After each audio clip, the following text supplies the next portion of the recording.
we'll just start. Good evening, everyone, to all students and guest speakers in the United States, and good morning to all the students in Asia. Thank you so much for attending, and welcome to the International Finance Forum, sponsored by the Financial Analysis Club at Woodbridge High School. My name is Alex, and I am currently a grad school student at Columbia University. I will be the moderator for the forum today. The International Finance Forum is a nonprofit forum. We hope to give high school students the opportunity to learn more about various and changing paths in finance and give them opportunities to demonstrate their interests. So first, let's welcome our founder, Jimmy Zheng. So, hello, I'm Jimmy, and I'm thrilled to be able to share with you all today. As Alex mentioned, I'm the founder of this forum and also the founder and current president of Finance Club at Woodbridge High School. I'm very glad to see so many people attend today, as I know many of you are still in high school as I am, and you want to know more about what finance in real world is like. Hopefully, by the end of the forum today, you will have a little better of an idea. The first time I got involved in business and finance was a business competition in middle school. It requires creativity to make appealing products with social values while also maintaining a high gross margin. In other words, it takes skill to create a product that is beneficial to society and also makes money. My creativity was unleashed when I first got involved in such a kind of business competition, and it set the foundation for my future interests in finance and investment. I've been passionate about finance ever since, and I've spent a great deal of time outside my academics, researching and completing projects centered around finance. Therefore, I was thrilled to see so many new people take an interest in finance during the pandemic. Many people, including many high school students, has nothing to do and therefore became retail traders in stock market, especially in US stock market. Having a basic understanding of finance is of importance in stock trading. Without that, you won't understand fluctuation in the market. However, I observed that many retail traders do not have a systematic understanding of the finance world. Instead, they are pure speculators. And give an example in Woodbridge High School. So one of my classmates, so she bought a stock because a video on TikTok told her to do so. And this is really weird. And she lost over 50%. And she's not aware that she bought a meme stock, which has high fluctuation. And this motivated me to fund this forum to get more people a thorough definition and understanding of finance to make good decisions in stock trading. I know that there are also some students who have really shown their talents in finance and economics in high school. And though they might not be able to attend high-level academic conferences, I wanted to provide place for them to show their research results and understanding of finance. And I can't wait to hear from you all today. I hope everyone who attends the forum today can learn something. Maybe it consolidates the resolution to the path of finance. Maybe it informs you of the cruel nature of this industry. Maybe you'll find a target when seeing a student like you already researching international policies, change in demand supply, and trading strategy in the stock market. No matter what you take away from today personally, I hope that you are able to be a little bit more well-informed, making decisions regarding finance and the stock market. Thank you. Thank you, Jimmy. Thank you for sharing. So today's forum is also an official club activity at Woodbridge High School in Irvine. So let's welcome Mr. Kemp to give a speech representing Woodbridge High School. It's your turn, Mr. Good Kemp. afternoon, everybody, or good morning, wherever you may be. So in this call, we have a lot of participants from all over the world, and I just want to take this opportunity to welcome you on behalf of Woodbridge High School, where Jimmy attends. My name, as mentioned, is Kenneth Kemp. I'm one of the counselors at Woodbridge High School here in Irvine, California. So Woodbridge, just to give you a little bit of background, Woodbridge High School is, as mentioned, a school in Irvine, California. It has a rich and proud heritage and culture of allowing its students to thrive in the pursuit of their goals. And so it's for reasons like this that students like Jimmy have been able to have this opportunity to put on forums such as this and allow for collaboration and coordination among students all over the world. So we definitely applaud these efforts and again, welcome all of you. Everyone here, I'm sure you all have unique talents and trademarks. And in this ever-changing world, I am hopeful that through this forum, that you'll be able to have discussions that lead to some great pieces of knowledge for you to hang on to. So I hope you are as excited as I am to participate in this forum. And again, on behalf of Woodbridge High School and the staff, I just want to take this time to thank you for your efforts in being here. Thank you so much, everybody. Thank you very much, Mr. Kem. So today we invited prestigious guest speakers who are making their respective marks in the finance world. Now we would like to invite them to discuss some aspects from real-world academic and career perspective. First, I would like to welcome Daniel Fong, former vice president at Morgan Stanley and an entrepreneur right now.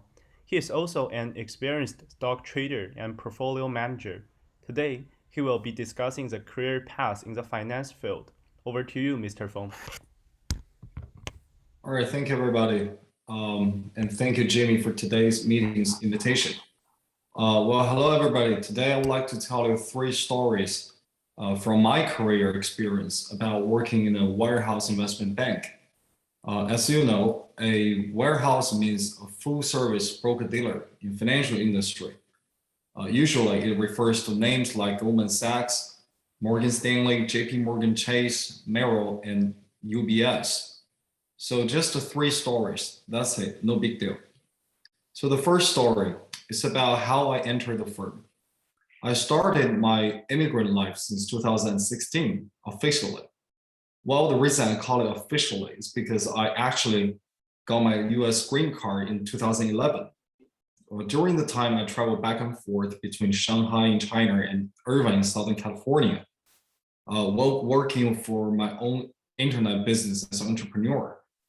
At that time, the business was okay, but was not great enough to keep me in Shanghai away from my daughter, who became almost 3 years old, so has to go to kindergarten in Irvine. So I decided to sell the business and finally got settled in Irvine in 2016. Then I realized that I need to flip over my life to find an entirely new target, that my very life can be devoted to making great business success in Irvine. So I started to do my self-examination on what could be the strongest demand in my life as a new immigrant there. Well, very coincidentally, my father received an invitation letter from FBI. Well, don't worry, that's not anything wrong with my dad. It was just regarding to a financial crime committed by his financial advisor, who was working at Ameriprise. Well, Ameriprise is a well-known broker-dealer institution with a history over 100 years in the financial industry. That financial advisor embezzled millions of dollars for her own interests. My father was one of the victims. So the FBI would like us to be the witness to do an affidavit against the criminal financial advisor. So I did go and met with the FBI officers in the first week when I arrived on this land.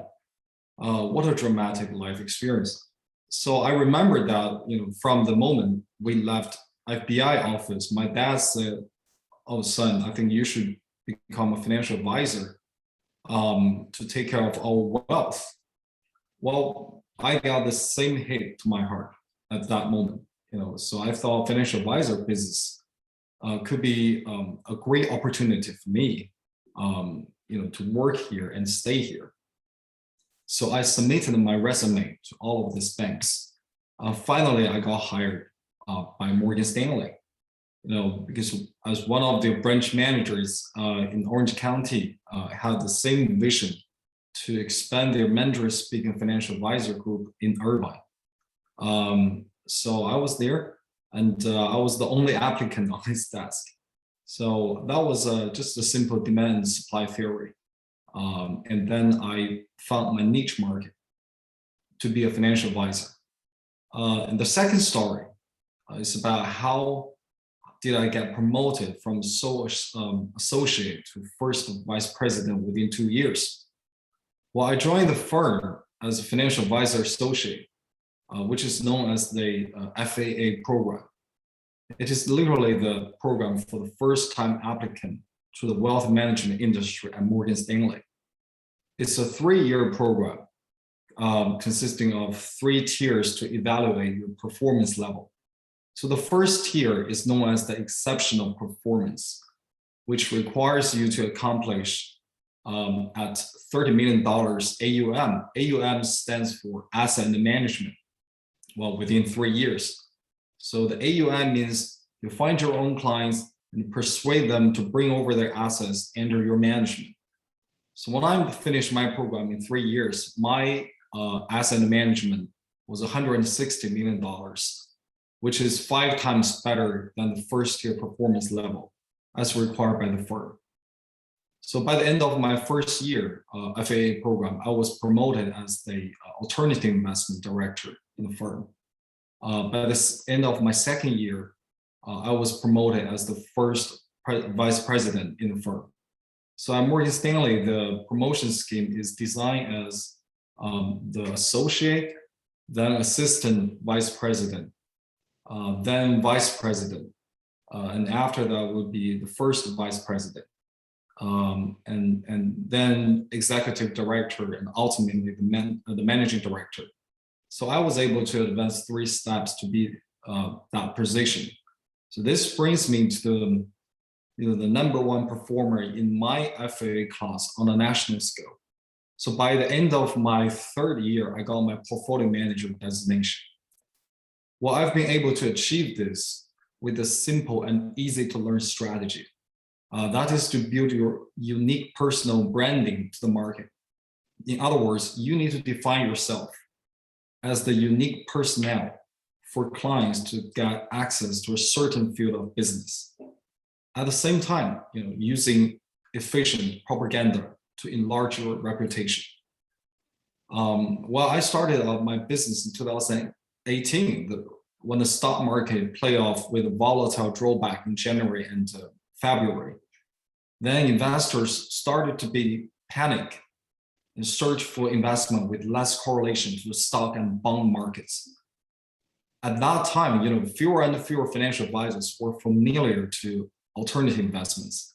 They pay their attentions only on stocks and bond markets. So this allows me to enter a blue ocean market, presenting and offering the financial solutions to targeted investors with a similar type of concerns. Or in a short time, I was able to get a nickname as the AI advisor. AI stands for alternative investments. That's how I get the alternative investment director designation within 1 year. So I think this is a great and successful story to show off the power of building your personal branding in your working practice. Well, the third story, I want to talk about what makes you think you should stay in the investment bank and what shouldn't. Well, I will give you top 3 pros and cons of staying in the investment bank. Pro #1, the starting salary. As of mid-2021, banks have increased year 1 analyst base salary to $100K on average. So your total compensation would include the base salary, the cash incentives, the stock-based deferred bonuses, signing bonuses, and other employee benefits, such as the health insurance, vacations, and 401K retirement plans. Well, that's a good thing. And that could be the priority when you think about working in the investment bank. And pro #2, the reputation. I think I would say no more about this topic because no matter if you still work in the financial industry or not, this working experience will bring a lot of credits in your future career, for sure. And pro #3, I think it's a great formation to be a real businessman. It's a great experience to have a businessman personality. So what separates investment bankers from most others in the financial industry is the requirement for excellent social skills. Plenty of business students can perform the technical functions of an investment banking associate, but few have the stamina and the social graces to deal with effectively with clients. having the right personality goes a long way. So that's all about the pro. And the con number one, the ongoing compensation guidelines. So with the time passes away, your base salary will decrease on a yearly basis. As a result, your earnings will turn out to be your own performance on your defined business unless you become the executives of the bank. So for example, after 3 years program, my base salary was reduced down to the minimum salary level as required by the state government. So you pretty much work on your own. The bank who used to support you to that level finally turned out to be your biggest profits taker in your own production. So that's very sad. But that means you grow up. You don't need the support from the bank anymore, right? You can do your own business. The bank would just take off your profits. That's it. And the con number two is about competition. Believe it or not, there's an unstoppable trend in investment banking business that is to use the disruptive innovation to crack down the traditional ways of what we do as investment banker. For example, like we do have the robot financial advisor, and some innovation firms, they did a pretty good job in that field. So basically, you don't actually need a person to help you to make your asset allocation anymore. You just need a machine to help you to do everything for you. So that's a big challenge. And not to mention you have the competition internally, because the bank will do their utmost to reduce your personal influence. Your job will be just your job, but after 1 or 2 years later, your job will actually be taken over by someone else. So it's very, very, I would say, intensive market as investment banker right now. Con number three, legacy. I would say no matter where you are working at and how good you are in the firm, remember that you are just an employee. Your contribution and dedication to the work will only become the credit on the brand of the bank itself. You don't have your personal legacy or footprint left on those achievements once you left the firm. I think this might be the hardest part for persons with strong personality and game-changing motivation as they continue working in the firm. So if you are truly an entrepreneur, you should take the advantages from your work and build up your own business sooner or later. So that's all I want to share with you guys. Well, I think I wish you all the best and good luck for any working experience in the financial industry. I would like to help you out in any field. So if you have any questions, just feel free to ask. Thank you. Thank you for sharing, Mr. Feng. And yeah, I believe it's not just interesting, but also very helpful to all the students who have passion toward finance sphere. So if anyone has any questions for Mr. Feng, please feel free to type them in the chat box.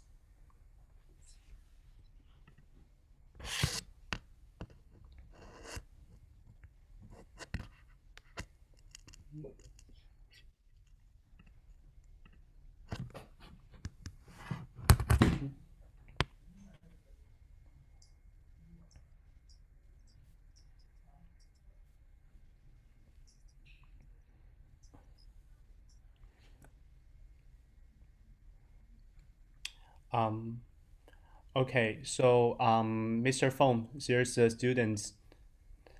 What is your most impressive experience in the stock market?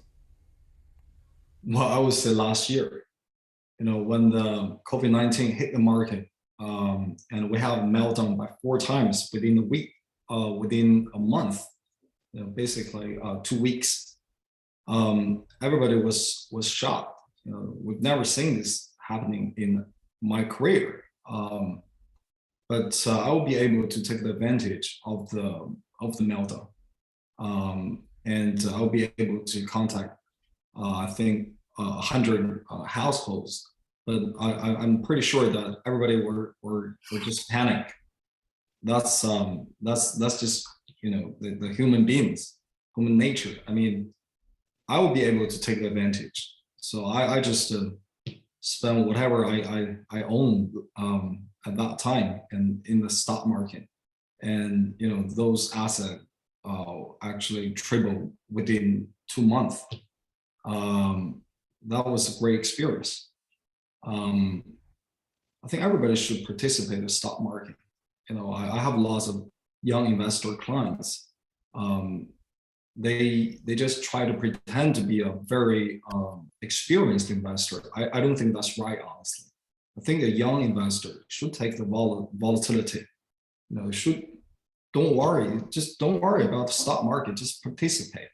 All right. Otherwise, after 10 years, you might see some of your classmates who turn out to be a millionaire, a multi-millionaire, or even a billionaire. I've seen a friend who turned out to be a billionaire within 10 years, on cryptocurrencies. And that's actually happened in my life. So I think as a young investor like you guys, just don't worry about the stock market. Just participate. No matter, don't worry about the time. If you have like 50% rollback, that's normal, right? Just keep doing so. Yes, thank you for your advice, Mr. Fong. Another question from Chloe. How do you think your experiences with finance had shaped you, who you are? Well, I made lots of mistakes, honestly. Back to 10 years ago when I studied in college, I missed the Apple when this Apple was trading at probably 1/20th of its current stock price. I completely missed the Apple's stock, and I missed the Tesla at that moment. I think the first time I went to United States, that was 2011, when I saw Tesla in a shopping mall. They have a very fascinating showing room there. I thought, oh, this is great. This definitely would be a great technology. Electric cars. I've never seen this before, but I forgot to invest Tesla. Guess what? The stock price went up by 100 times since 2011. So, you miss the entire trend. I think the stock market or the cryptocurrency market, they actually shows one thing, which is the wealth distribution. Wealth distribution is actually fair enough for everybody, but it's just a matter of how brave you are and at what time and how much asset you want to invest into the market. So don't hesitate. I think you should start investing right now, right after this meeting. Don't worry about the price. So I think this stock market shaped my personality, which is to find the challenge and find the volatility, to be a part of it, not just like a criticize person, but do nothing. I don't think that's the right way for young investor. Yep. Thank you for your advice. I believe our students could have their own understandings after hearing your speech. Maybe we'll open another account right after. Thank you. Okay, so our next guest speaker is Professor Oliver Linton from Cambridge. He has also been professor at Yale and LSE before. He contributed a lot to the development of modern econometrics. Unfortunately, since Professor Linton is in London, he is unable to attend directly because it's midnight in the UK. However, he recorded a video specifically for the forum to discuss one of his recent research topics. Let's watch the video.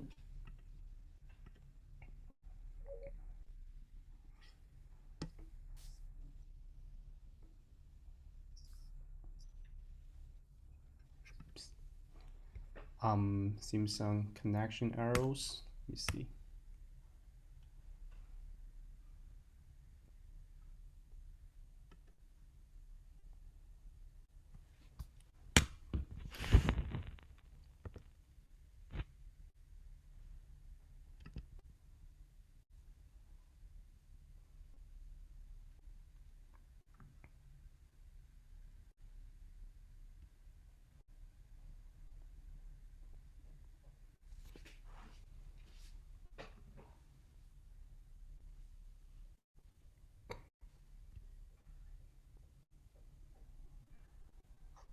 Okay. Hello, I just wanted to congratulate you on taking part in this forum.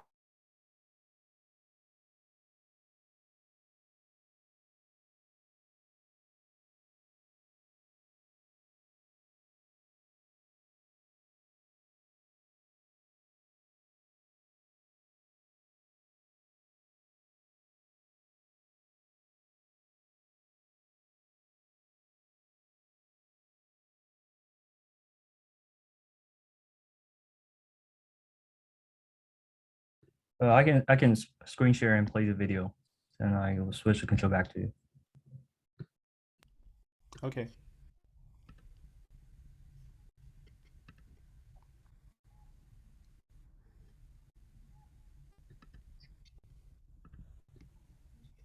So you have to turn off the screen share. Yeah.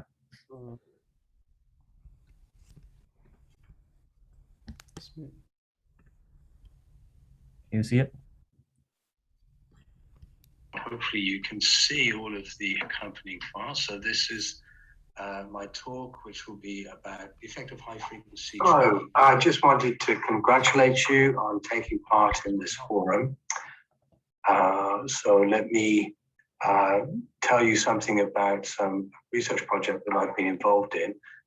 So hopefully you can see all of the accompanying files. So this is my talk, which will be about effective high frequency trading on security markets and some policy responses. So I'm not going to go into a great deal of detail here. I will just give a very short talk. So this is about work that I was involved with for the UK Government Office for Science Foresight project on the future of computer trading in financial markets. Okay, this was an international project with hundreds of academics and practitioners involved from across the world. The project was completed in 2012, and it's available on this government website. So the questions that we were tasked with was to determine how well did computerized markets function, and in particular, how do they function during normal times, and how do they work during extreme times? Are they more likely to give rise to instabilities and crashes and so on? So the first part of the project was related to ongoing regulation around the MiFID process, which was of interest to the UK government. So let me show you, some of the timeline of what's happened in the UK, which is similar to other places around the world. So as you can see, we have been through a period of extreme increase in the speed of financial markets. Okay, so this is the London Stock Exchange's server matching engine, and this gives you a sense of how fast that has become, how it has increased over time. So this is, these are the names of the different systems. These are the dates. This is the so-called latency of the system, which is based on some standardized test, checking the speed with which an order is sent and returned and so forth. So you can see that back before 2000, the latency or the speed was around about 600,000 microseconds, so about half a second. Which is, roughly a time scale that humans can interact with. As we progressed through the 80s, 90s, and thousands, you can see how fast the system has become. So at the end of our project, London Stock Exchange server was running at 113 microseconds, which is huge orders of magnitude faster than what it had been before. And by 2019, this speed had reduced to less than 30 microseconds. Okay, so at that time scale, individuals are not able to respond, and the only sort of way of interacting with the system is through computer-based system. So that was our project, was about how these computerized systems are working compared to the system that used to operate before around human-to-human interaction. So, going back to the 80s and so on, it was, men shouting at each other in a room. But now, of course, everything is done by computers. So first of all, the good news. So one piece of good news about these electronic systems is that they're able to bring new information into prices rapidly. So this is an example from, I believe, around about 2011 on the London Stock Exchange, the FTSE 100. And this is 1 minute data. So this is some Friday in February, where there was a very positive announcement on the US non-farm payroll, which takes place on Friday mornings in the US and therefore Friday afternoons in the UK. So as you can see, this announcement was made sometime in the afternoon on that Friday, and you can see that there was an immediate jump up of the price level of the FTSE. So the market interpreted it as very good news and responded very quickly. And in particular, you can see if you look at the return series here, the return was spiked high in only 1 minute. Okay, so that was a very good outcome consistent with efficient markets type of thinking. There's very good news that's brought into the markets very quickly and seems to have done so in an accurate way. There doesn't seem to be of any reversal or any other kind of extreme volatility subject after this effect. Okay, and you can also see that there corresponded a lot of trading around this time. So this is kind of a good feature of electronic markets, that they lead to new information getting put into prices very quickly and accurately. The bad side of electronic markets is that they sometimes break down, and we have these examples of crashes, in particular the flash crash in the US stock market on May the 6th, 2010. So this is the S&P 500 E-mini futures transaction price. So this is the series of transactions that took place on this day around about 1 hour in the afternoon of that day. So the E-mini market, the futures market, is open 23 and a bit hours a day, and it's an extremely liquid market. It's really the place where people go to bet on US markets. And you can see that the price sequence of this contract was sort of drifting down a bit until about this point, and then all of a sudden it kind of collapsed and fell 5% in a matter of 2 or 3 minutes. So there was a massive fall in the E-mini futures contract, which then subsequently led to a similar fall on the New York Stock Exchange, and there was all kinds of chaotic outcomes in that place. The market did recover very quickly and sort of ended up more or less where it started out. But it was a very dramatic event that reflects, a very large loss of market value in 2 or 3 minutes of time. Okay, and that is it's an issue of big concern to policymakers. Luckily for the European markets, this happened when the European markets were already closed, so there was no migration of this event to European or Asian markets. And it was purely a domestic issue.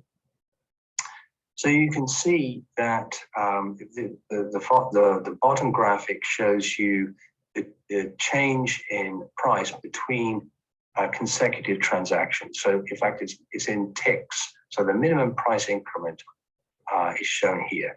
And you can see that although during this period prior to the crash, there was a decline, a fairly substantial decline in the level of the index. This was all accommodated by the market in a relatively smooth fashion. Okay, so the change between consecutive transactions was of the order of 0, 1, or 2 ticks, okay, all the way up until this very intense period. And then, of course, everything just blew apart, okay? So we had transactions, consecutive transactions occurring at plus or minus 40 ticks, okay? So that's a huge, fluctuation in the assessment of the value of the contract, all right? So this was a major event, and it was investigated by the SEC and the CFTC, and they produced a report about why this took place. So in our project, the questions that we sought to address was how this computer-based trading was affecting market outcomes such as volatility, liquidity, price discovery, and efficiency. In normal times and also in extreme times. And on top of that, whether there were particular policy options that could improve outcomes in this trading space. So this is important because effectively functioning secondary markets are important for the primary markets and for facilitating risk sharing. So I wanted to see whether these markets were working better than the human-to-human markets that were operating beforehand. So, I'm not going to go into the project in great detail because, that's available online. I just wanted to spend a little bit of time talking about, some of my own research contributions to this project and just outlining a few of them. So in particular, one was looking at how the fragmentation of US equity markets, UK equity markets, had affected the market quality for retail and institutional investors. So the UK equity market used to be, just dominated by the London Stock Exchange, and that was it. And then with the advent of computer trading, competition was facilitated and other exchanges opened in London. So there was a migration of trading from the London Stock Exchange to these other venues.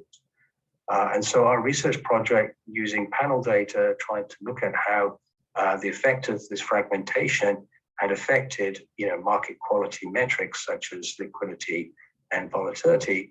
And overall, we determined that, the effect had been positive. So competition between the trading venues had produced better outcomes for investors. A second project that I was involved in was concerned with how the London Stock Exchange circuit breakers were operating. So one of the proposed policy responses to the flash crash have been to increase the use of circuit breakers, which are mechanisms to stop trading or halt trading while the market regroups. And some people have argued that these are good things, and other people have argued that having circuit breakers can lead to market instability itself because people anticipate the market is going to shut down, and so they jump the queue and they force bigger changes than otherwise would have happened. But our study looked at how this was working on the London Stock Exchange, and we found that, relatively speaking, they are contributing to stability rather than instability. Another project that I was involved with was about trying to assess whether this increase in trading has led to an increase in volatility. So if it was the case that trading was causing more volatility, then you would expect to see the ratio of overnight volatility to intraday volatility to decrease, okay? So that we would have more intraday volatility compared to overnight volatility. Whereas in fact, exactly the opposite seems to have occurred, certainly for the big stocks, which were most penetrated by high frequency trading. We found that the overnight volatility for these big stocks has increased relative to intraday volatility, okay? And this one possible explanation has been due to the globalization of the US stocks, that a lot of their earnings is based overseas, and so they are affected a lot by international news that occurs when the US market is closed. But we certainly didn't find that the intraday volatility itself had increased relative to overnight. We also, so that was a relatively low frequency study that worked with daily data, overnight, so opening and closing prices. I also looked several times at the evolution of predictability in stock markets. So some of the studies that we relied on in our conclusions for the government project were about intraday high frequency predictability. And those studies tended to find that high frequency predictability had improved, had increased, had gotten better. However, when you look at lower frequency studies of predictability, market efficiency, generally speaking, we do not find these significant improvements. In fact, predictability seems to go up and go down. It changes in sign from positive, from momentum to contrarian predictability. So there doesn't seem to be a discernible trend in this low frequency predictability, which is a bit of a concern because we might think that all of this money that's spent on financial services and financial markets as a whole, the fraction of finance to GDP in the US has increased over the last 100 years. You'd think that all of this increase in resources devoted to this activity would have led to improvements in efficiency, but it doesn't seem to be the case. So, basically in terms of the econometrics, there are a lot of issues in this area about how to establish causal effects. Is it the case that high frequency trading increases volatility, or does volatility increase high frequency trading? And in fact, both of those effects would appear to be present, okay? And the econometric question is how to sort of separate out and identify the causal effect. And so I've done several pieces of work to try to address that. Okay, so that's just an outline of some of the research projects that I've completed on this. Let me go back to the main government project and give the conclusions such as they are. I mean, the main conclusions are, that on the one hand, the technology seems to have improved outcomes such as liquidity, transaction costs, market efficiency at the highest frequency in normal times. But there are some risks associated with technology that can exacerbate developing crises. Okay, and the main sort of policy proposal I think that we agreed with was around circuit breakers. Okay, so I think I'm just going to stop there and once again wish you a very happy Congress.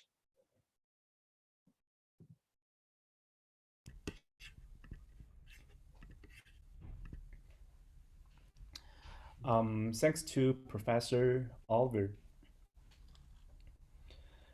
Now that we have heard from these esteemed business professionals, we would like also to invite some of our students to speak. Student speakers from different high schools in different places will talk about their researches, and each student will have around 3 minutes. They can use their slides. So let's first welcome Chloe He. Chloe He is a student from Northwood High School in Irvine, also president of a business club. She will be talking about the post-COVID globalization and international trade. Let's give our time to Chloe. Hi everyone, my name is Chloe. I'm a rising sophomore of Northwood High School. In today's discussion, I'll focus on post-COVID international trade and globalization. The COVID-19 epidemic has had a significant impact on world economy. Its speed on spreading around the world has accelerated that led to a sharp rise in uncertainty and setback of the investor. This has triggered turmoil in the financial and capital markets. In order to control the spread of epidemic, countries have strictly restricted the movement of people and transportation that pressed the pause button on the economy, which put pressure on both the consumption and production sides of the economy.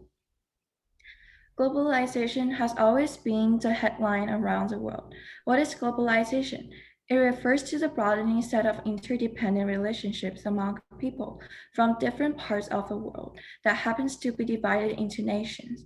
Globalization has promoted the rapid development of international trade and facilitated the efficiency of resource allocation and the development of productivity. However, on the negative side, it led to a more serious polarization between the rich and poor. This means the rich become richer while making the poor poor. This happens because the prosperous countries outsource production from places that have cheap labor and raw materials. This means these places or countries can improve their circumstances, but the developed countries become more prosperous. Although economic globalization connects the economies of all countries in the world, the accelerated economic cooperation among countries, the, econ- uh, the, the economic fluctuation of one country are likely to impact other countries and even affect the whole world. It aggravated the instability of the global economy and posed a great threat to the economic security of developing countries in particular. Nevertheless, economic globalization does more good than harm to developed countries. It is a double-edged sword, offering both opportunities and challenges. Also, globalization led to one significant event of international migration. More immigrants will appear. In my opinion, creating barriers to migration is wrong because both the home country and the new country will benefit from the economic gains of international migration. As the chart shows below, globalization did come to a cease during COVID-19. We can see that in many perspectives, such as in healthcare, industrials, and financials. The epidemic has changed the way countries connect, but technically, globalization has not collapsed completely. In conclusion, I want to address the impact of globalization on individuals.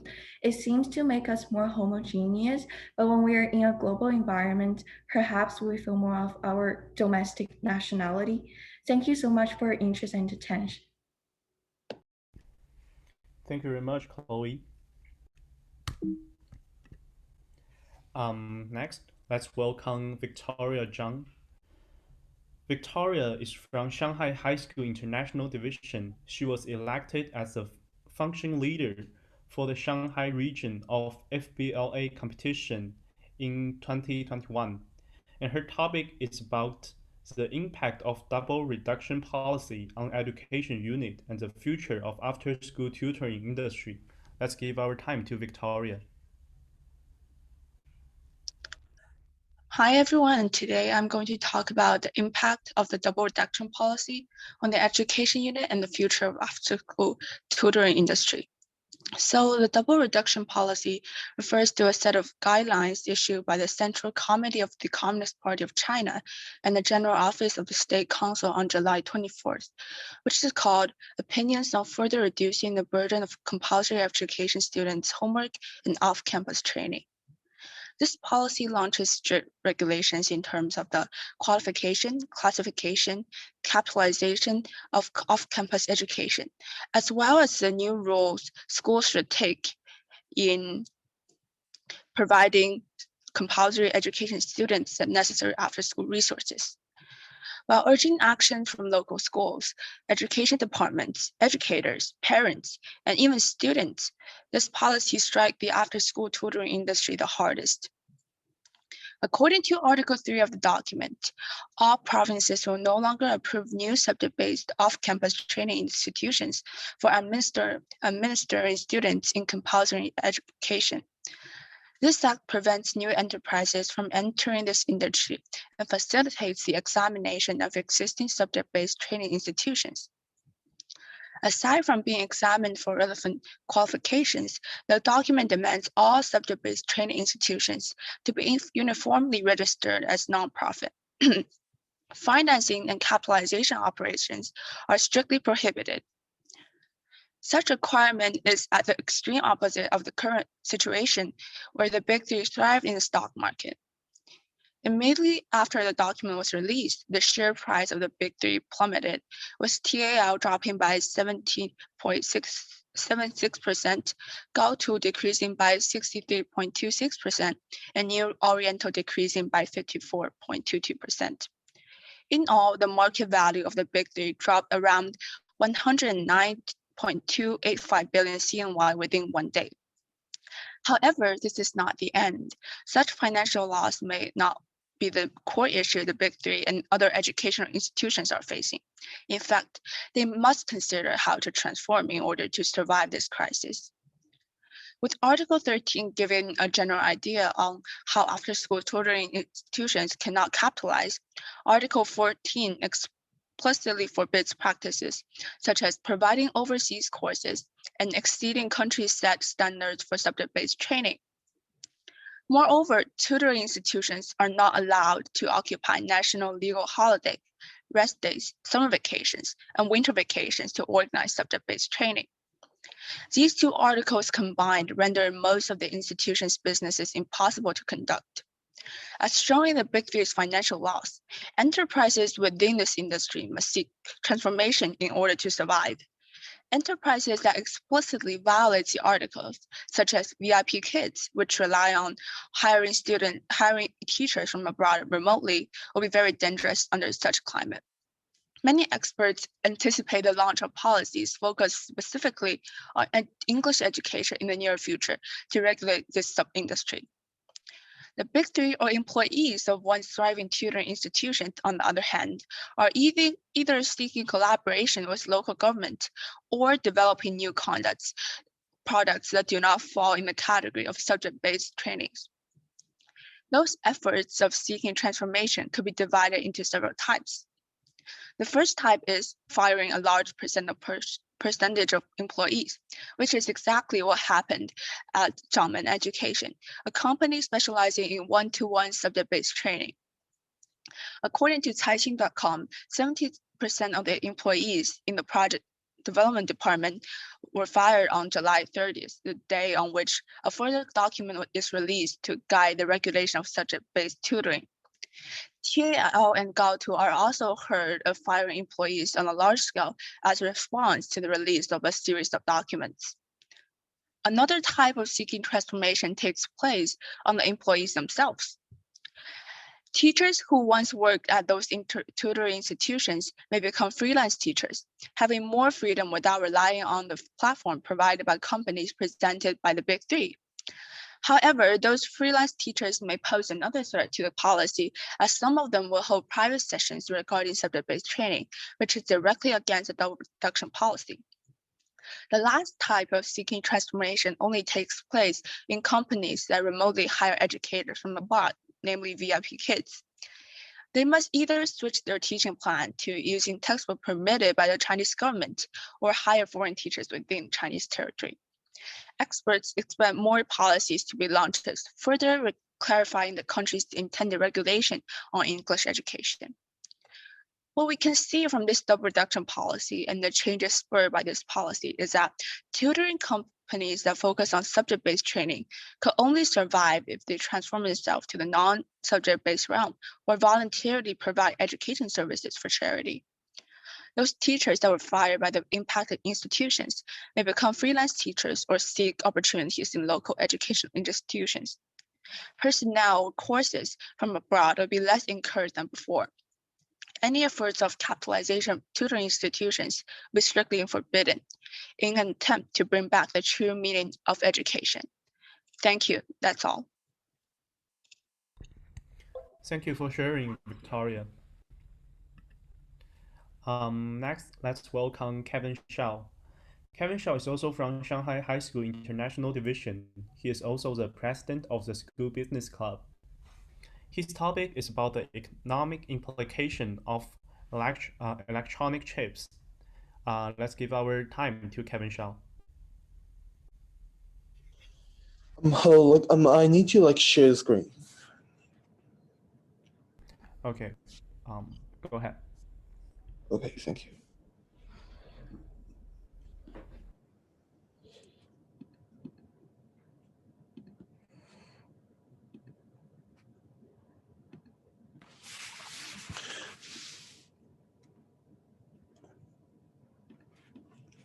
Okay, so hello everyone. So today I'm going to talk about the economic implications behind the electronic chip shortages.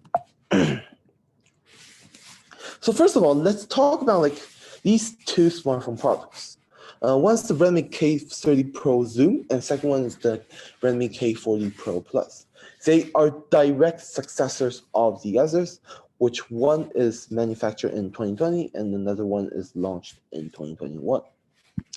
Well, compared with its previous generation, K40 Pro Plus is equipped with a Snapdragon 888, although the price of the two platforms are approximately the same.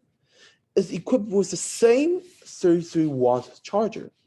The main camera no longer has optical image stabilization, while the optical telephoto camera lens is directly eliminated. And also, the main camera improved from the 64 megapixel IMX 686 to 108 megapixel HM2. And finally, is equipped with a side-mounted fingerprint sensor rather than the more high-tech style and more valuable under-screen fingerprint sensor. So why there's still many reductions and eliminations to succeeding products?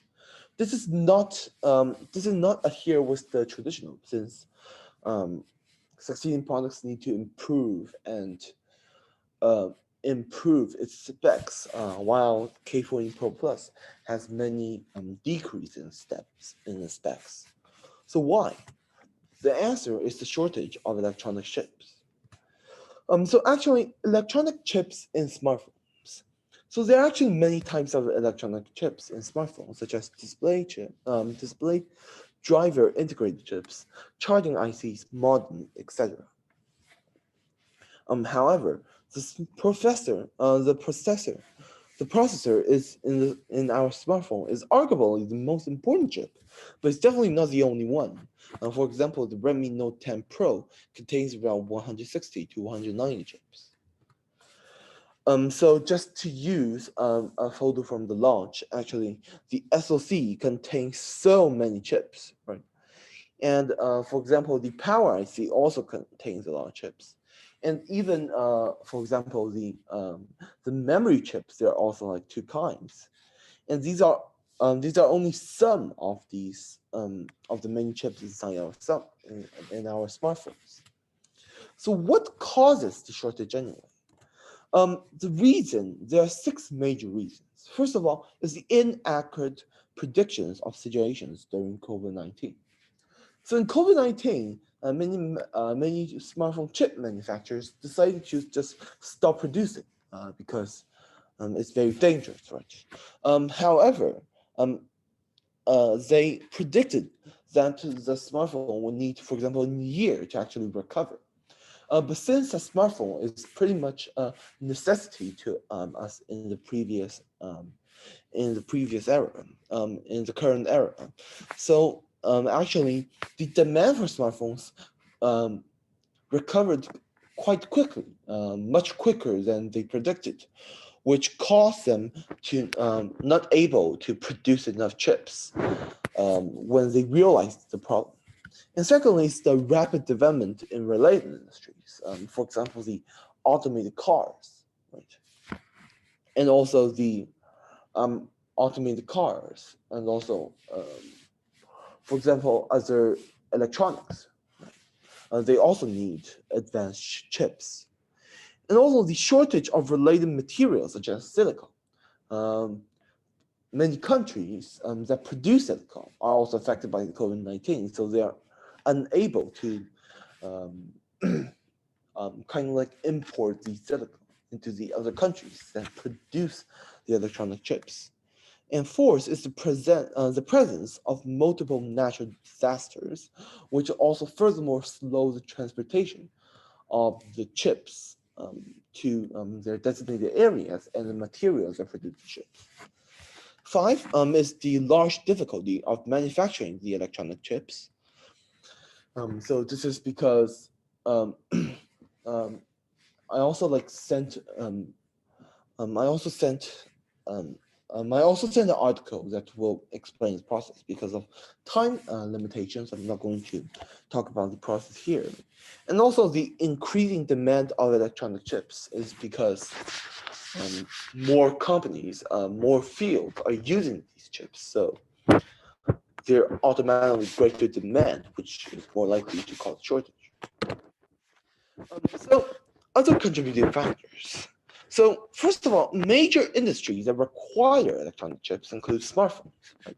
And also automobiles, high performance calculations, and also AIoT. AIoT like Internet of Things. So basically, all electronics that can connect to a smartphone.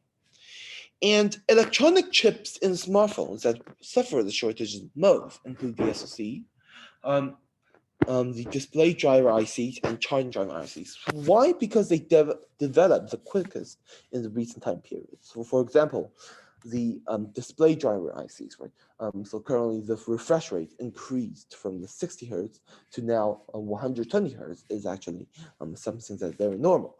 Charging drivers also increased a lot from like 33 watt to now 67 watt is also very normal, right? And also SoC, right? Especially for lower end products, the SoC improved a lot, right? So it requires more high technology chips. So just I said, I have already sent an article that will explain the process. I'm not going to introduce the manufacturing process of the electronic chips here. So then, economic implications of the shortage. So first of all, the shortage of electronic chips is the prices of the chips increase, right? Because there's a shortage, so the supply is smaller than the demand. In order to maintain profits, manufacturers have two choices. They either need to decrease the specs of products or increase the price of products. And for smartphones, a shortage may occur since its demand curve is relatively inelastic. And the same for automobiles, except that the demand curve is relatively more elastic. This is especially true for China. The automobile market focuses more on domestically produced vehicles. Discounts decrease and the supply of automobiles decrease. So sometimes even causing price appreciations. Okay, this is the economic implications. And finally, I want to talk about several RRS. So first of all, Mercedes-Benz GLC models discount are reduced from a previous average of 40,000 to 50,000 RMB to almost 0 RMB. And example two is the in September of 2021, Mercedes-Benz GLE models in China are projected to remove its previously standard-equipped air suspensions because the lack of chips. Example three, Redmi Note 10 Pro now uses a plastic rear cover instead of its previous generation's glass cover. Its retail prices ironically also increases by 100 RMB. And finally, iPhone 12's retail prices increases by about $100 while having almost no changes in product specs. Okay, so this is my presentation. Half our time back to our students. So our next student speaker is Max Yin. Max is from Oaks Christian School in California. He is the president of the Life Smart Club at his high school, and his topic is the core ideas of entrepreneurship. Let's welcome Max. Hi, everyone. My name is Maxine, and I'm a rising junior from Oaks Christian School. Today, I'm going to talk about a few main factors about being an entrepreneur. This summer, I learned about how to start a business within the CIS class. While the concept is simple, the process is more challenging in its application. At first, I believe running a successful business was about inventing a successful product. However, this class taught me that there's more in the process. The process starts with having the right vision, choosing the right startup design, and creating the right business plan. Not only did I learn these important concepts about creating a business, but I was also given an opportunity to apply them as well. In our first class session, the professor, Mr. Bars, asked us what the word entrepreneur means to us. To me, the word entrepreneur means a person who created a business. But Mr. Bars informed the class that an entrepreneur is more than just a business creator.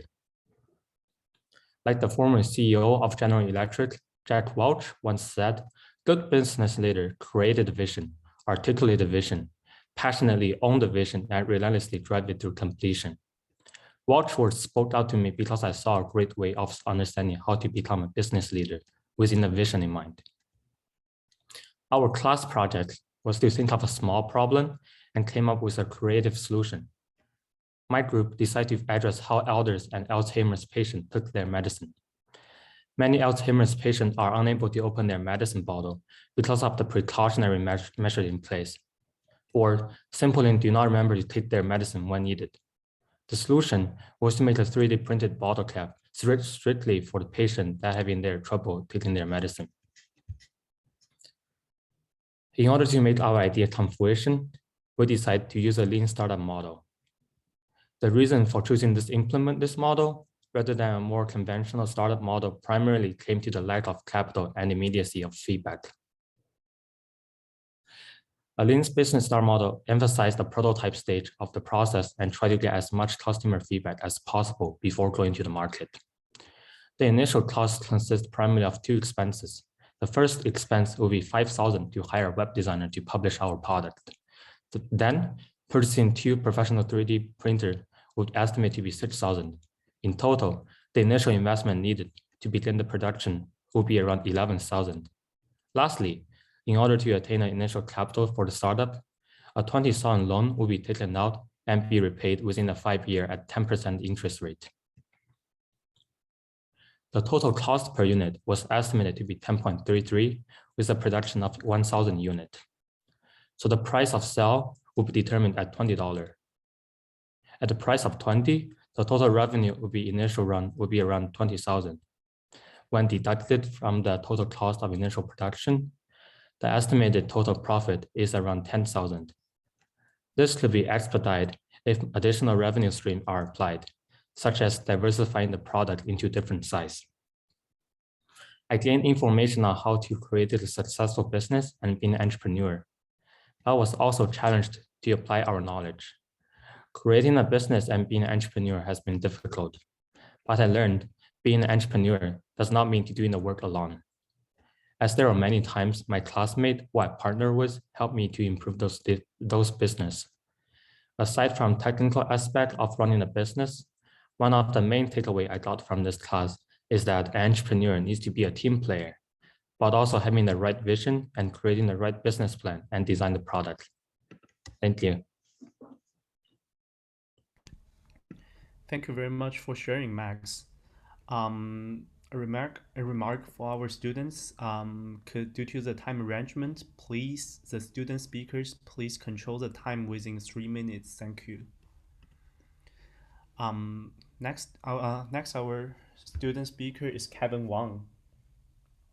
Kevin Wang is from Viewpoint School in California, and his topic is experience with constructing website online store. What is learned and what should be improved? Let's give our time to Kevin. Hi, my name is Kevin. Today I'm going to tell you about my experience with web stores. I built a customized printing web store. Basically, you can choose an image on my website and print it on a cup, t-shirts, or something else you want. I chose a platform called Wix to build my website. It allowed me to put items on the store. Also, I update my photos and blog every month. These photos and blogs will help me to attract customers and also make my website more diverse. I usually log my daily life and also analyze things that happen near me. For example, the COVID. The main purpose of posting blogs is for photography. I am very excited at first. I post once every week, but since I finished 8th grade, I have been busy, so I post once every month. On the side was my online store. There is a company app I can print things and deliver, so I put that app on my web store. There is a commission of 20% of the product price that I can get every time I sell one product. The product price is from $1 to $60. products containing digital image and printing. I paid a total of $350 per year on the website platform. And within 6 months, I have earned $180. I have an investor who gave me the money and I have to pay it back every year. Once I earn the money she gave me, I will pay it back. There's no other extra fee that I have to pay back, and there's no other profit for me. Once the site is off for at least a year, the site will be still be growing. My website has a very small visitor flow. So when you search for the word custom online shop, my website may show up at the very end of the result list on Google. I can see all the data on the platform. I can see I have an average of over 50 people per day visiting my website, and also the average time each visitor is on my website. My website's visitors are from many places in the world. Some of them are from China, India, Europe, and most of them are from the United States. I also have an account on Facebook, Instagram, and Twitter to post blogs and my photo over there. To attract more visitors from my web's data, there are 40% of visitors from Facebook, Instagram, and Twitter. Most customers who come to my website did not actually interact with shop and contact me. Overall, I learned it was a very difficult process because of the previous experience. Thank you. Thank you very much for sharing, Kevin. Let's welcome our next student speaker, Yomi Ji. Yomi Ji is from the International School of Sacred Heart in Japan. She will talk about the economics behind the Olympics. Let's give our time to Yomi. Thank you. Hello, everyone. My name is Yomi. I am a rising sophomore, and today I will be presenting about the economics behind the Olympics. For the entire history of the Olympic Games, the IOC, International Olympic Committee, had been struggling economically for the first 80 years because it did not understand commercial operation. The hosts of the Olympic Games would always suffer a loss. In particular, the Olympic Games that was held in Montreal, Canada in 1976 caused heavy debt due to overspending. It took the people of the city 30 years to repay what they owed, which made some other country feel scared to bid for the Olympics. Therefore, from a commercial point of view, the Olympic Games is a double loss debt cycle from the start, which is unsustainable in the long run. The 1984 Olympic Games in Los Angeles was a turning point. Two people completely changed the trajectory of the Olympic Games. One of them was Uberuth, a businessman who ran a travel company, and the other was Mr. Samaranch, the president of the IOC in the 1980s. There are three particularly significant changes in the Olympic Games. One, the Olympic Games are subcontracted to private people, Mr. Uberuth, and the government hardly paid a penny. Two, Mr. Samaranch thoroughly put the Olympic Games into commercial operation and began to boldly try various profit models. Three, Mr. Samaranch brought professional players into the Olympic Games, while amateurs withdrew from the historical stage, which improved the entertainment of the sport events. Each of these three changes is contrary to Coubertin's original intention of founding the Olympic Games. Since then, the Olympic Games is no longer an amateur activity of folk sports. It is impossible to put friendship first, let alone really become a non-profit organization. In this regard, Mr. Samaranch is the refounder of the modern Olympic Games. He successfully turned the Olympic Games into a commercial project. Of course, the Olympic success is also inseparable from Uberos's brilliant business operation. This time, the Los Angeles Olympic Games turned out to be profitable. He did three important things. One, maximizing revenue from television broadcasting rights negotiations to earn $287 million. Two, a new and more profitable means of affiliating corporate sponsors with an organizing committee, benefiting approximately $385 million. Three, the transmission rights of $40 million that everyone can buy for the torch relay. He had not only greatly increased the income, but also done a very good job in controlling the cost of the games. There are only two new sport facilities in Los Angeles, one of which is the main venue, and all the others are transformed and upgraded from the basis of already existing sport facilities without spending too much money.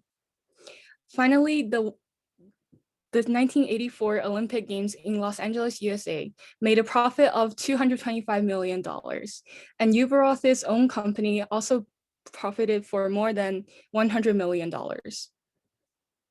By this year's Tokyo Olympic Games, the IOC's profit model basically follows this business operation.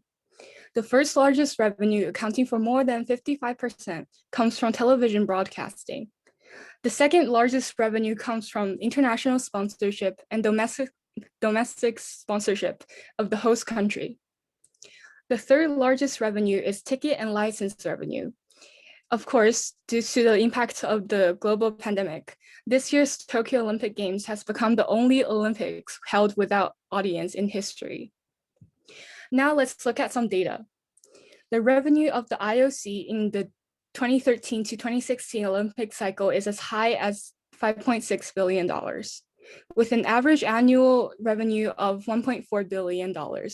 And many Olympic broadcasting rights contracts have been signed until 2032. Obviously, the modern Olympic Games has become a way of making money for the IOC. However, for any country and host city, if there's no appeal at an additional level, hosting the Olympic Games is downright bad business from a purely commercial point of view. In terms of demand, the Olympic Games has a huge market. The essence of sports is a kind of spiritual entertainment, which is what all audiences need. But in the long run, do the Olympic Games need to be repeated between cities in various countries? Can it be held in a neutral country or city? And each Olympic member country will take a certain proportion of shares according to their respective economic strength, complete the construction with one-time investment, and then maintain it regularly. This will minimize the marginal costs of sport facilities, and then gradually transform the IOC into professional managers, separating ownership and management rights. Every year, the board representatives dispatched by each member state regularly supervise the budget and cost expenditure of the Olympic Committee and use the most commercial means to establish the long-term stable operation of nonprofit organizations. In conclusion, what the Olympics has taught us is that only for-profit can achieve real nonprofit. Only commercialization can achieve real charity. Thank you. Thank you very much, Yumi. It's a very interesting topic. Okay, let's welcome our next student speaker, Jackie Wang. Jackie Wang is a student from the Cambridge School of Western in Boston, and she is the founder of Animal Citizen, a nonprofit animal welfare advocacy group, and an entrepreneur who is managing to operate an humane animal shipping company based in China. She will be talking about a single factor strategy based on announcements of shareholders' increase in their stakes. Let's give our time to Jackie. Thank you, Alex. May I share my screen? Yes, go ahead.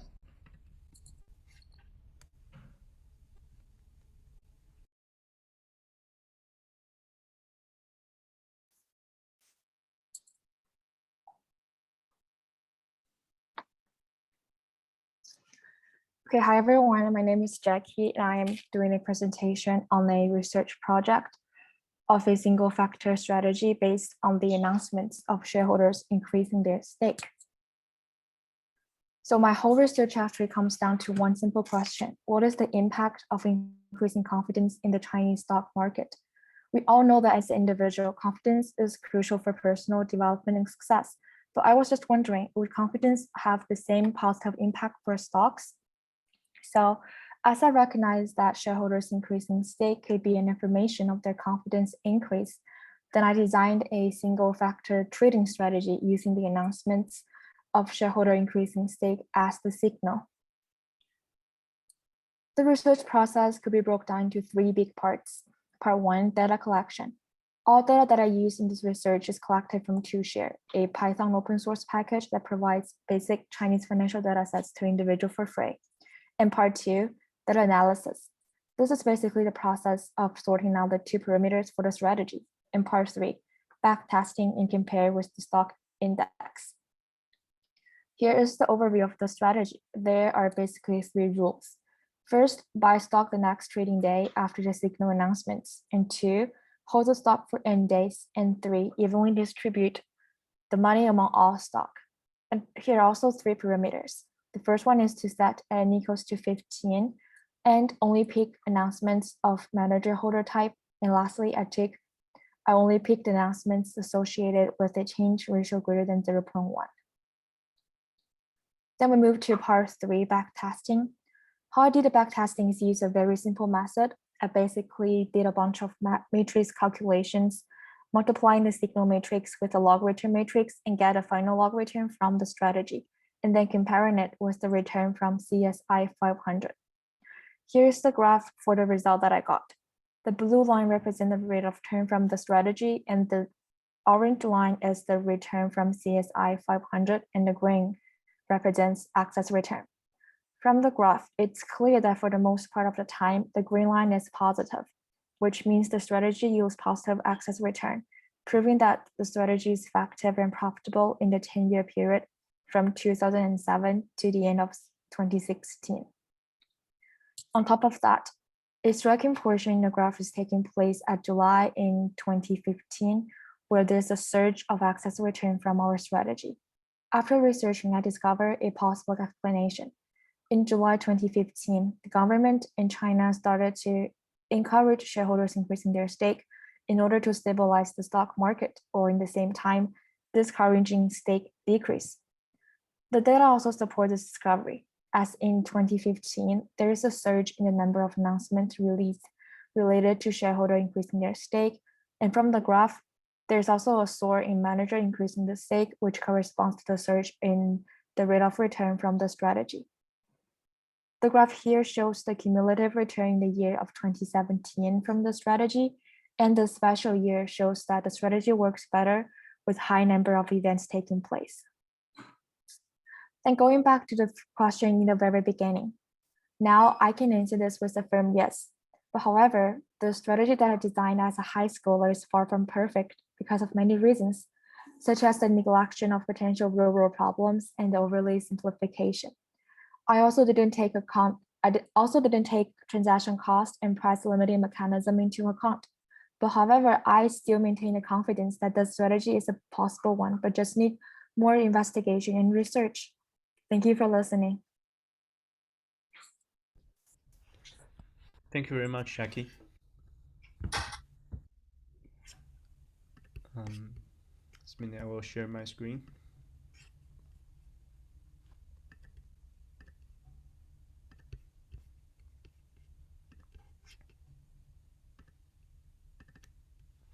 Okay, so let's welcome our next student speakers, Jimmy Zheng and Charlie Xie.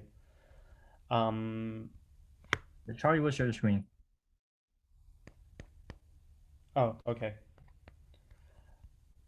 So Jimmy Zheng and Charlie, they are from Woodbridge High School and Culver Academics.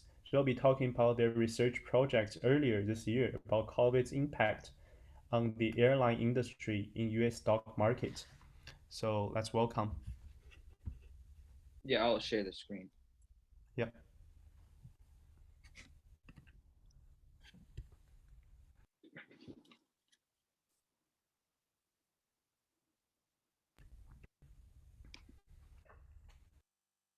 Hold on.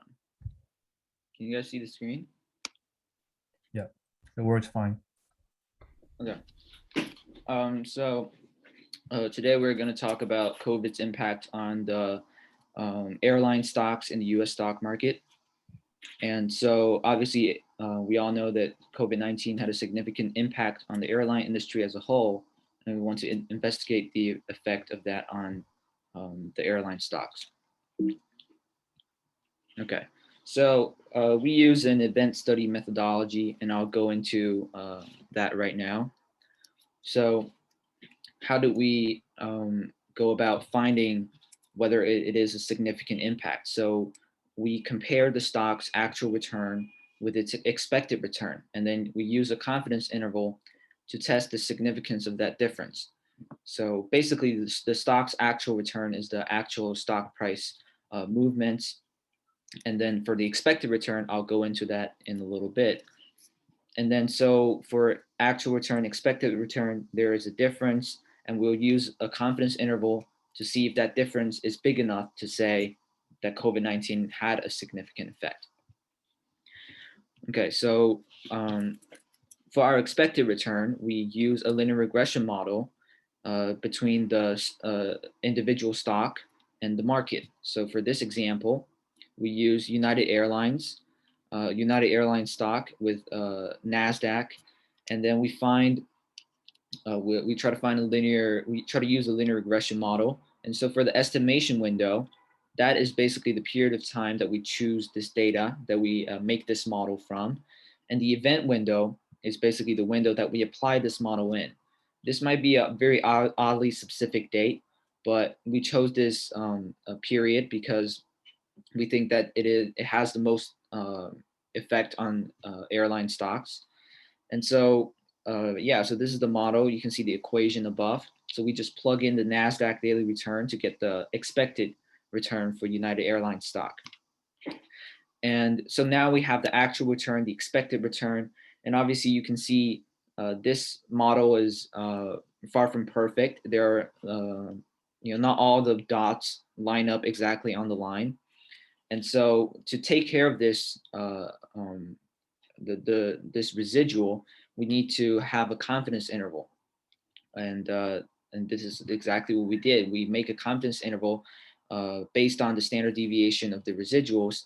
And I'm not going to go too much into that because, but it will be related to the residuals. And this is the result that we have. The red line is the confidence interval. And you see the cumulative abnormal return in the blue line. The abnormal return is the difference between the actual return and the expected return. And so you see this, this way outside of the confidence interval. So we can conclude that it had a significant effect on United Airlines stock. And now I'll leave it to Jimmy. Okay, so let me go through the empirical result analysis real quick. Okay, next page, please. So we use an hypothesis and statistics. So our null hypothesis, COVID-19 did not have a significant effect on airline stock prices. And our alternative hypothesis that COVID-19 had a significant effect on airline stock prices. Next page. And here's some of our results. So we did an cumulative normal return in terms of the 10 airline stocks that we selected. They are the most representative stocks in the US stock market, in the airline industry. And there are Delta Airlines, Southwest Airlines, United Airlines, so on and so forth. And we see that from event day one, the accumulated normal return was below the confidence interval, which means it was very significant abnormal return. And we know that it is because of the COVID-19 pandemic. It strongly influenced the airline industry. And again, for robustness check, let's look at the second graph. So this time we use New York Stock Exchange ARCA Airline Index. And since it includes thousands of airline stocks in America and abroad, so it might be better to use. And in this graph, we see the same results.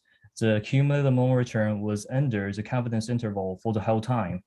Okay, 张姐还自己说，我跟你说，张姐的儿子，他英文说的很好的。其实我也怎么都是看上，我也听了。Can unmute the microphone, please check. Okay, go ahead, Jimmy. All right. So we talk about the decline. Now let's talk about recovery. So recovery is basically we investigated two events. The first one is Coronavirus Aid Relief and Economic Security Act. We can call it Trump's first relief package. So it influenced so it's from March the 27th, 2020 to December the 31st, 2020. And basically we see that it actually influenced the airline stock price a lot. So in the last page, we see that it was way below the confidence interval, but in this page, we see that the cumulative normal return was mostly above the confidence interval, and has a huge impact on the recovery process of airline companies. And again, let's look at Trump's second COVID-19 relief deal starting on December 27th, 2020. And at this time, it crossed the upper bound of confidence interval, which means it was an extraordinary outperformance of the airline industry. Okay, next page. And the last thing that we need to consider is the COVID vaccines. And there are two important ones. One is Pfizer. Pfizer was approved on December 11th, 2020. And we see that around event day 40, because the vaccine needs to be distributed. And after the mass vaccination and like the hope that the economy is opening up again is coming after event day 40. So there was a sharp increase in abnormal return, a turn from negative to positive. And it also works the same in Moderna. So it was approved by FDA on December 18th, 1 week after Pfizer. And that's it for our project. Thank you. Thank you very much, Jimmy.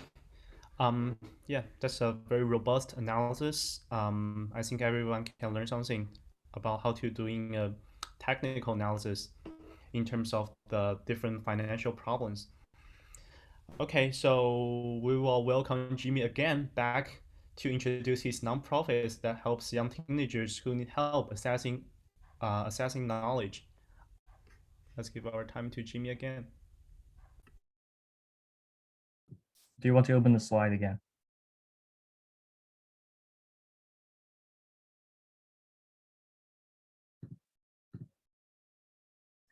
Yeah, so let me introduce Investing Future Scholars. So it is a nonprofit organization that I founded at the start of my sophomore year.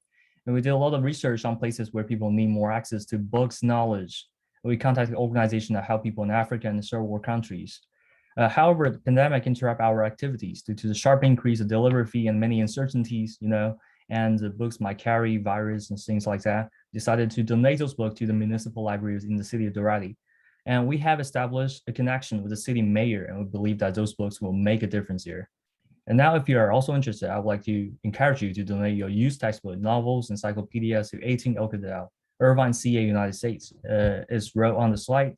And we will make sure that those books now sitting useless on your shelf deliver knowledge to someone else. Thank you.